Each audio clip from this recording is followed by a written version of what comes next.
Hi friends, आज आपण बघणार आहोत घरगुती पद्धतीने बनवलेलं गुळाचं सिरप, जो साखरेला एक हेल्दी पर्याय आहे। त्याच्यासाठी मी घेतला आहे 1 पाऊंड गूळ, जो साधारण मी 4.5 कप पाण्यामध्ये 4 ते 5 तास भिजवून ठेवला आहे। त्याच्यानंतर तुम्ही बघू शकता 4 ते 5 तासानंतर हा गूळ असा वितळला आहे। आपण आता गॅस चालू करून हे पाणी गरम करायला चालू करणार आहोत। गरम करायला पाणी चालू केल्याने हा गूळ हळूहळू पाण्यामध्ये वितळणार आणि ते पाणी उकळायला लागणार।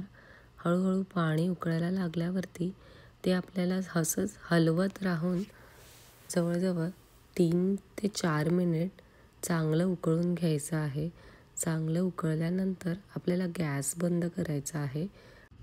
त्याच्यानंतर आपल्याला हे मिश्रण पूर्ण थंड करून घ्यायचं आहे।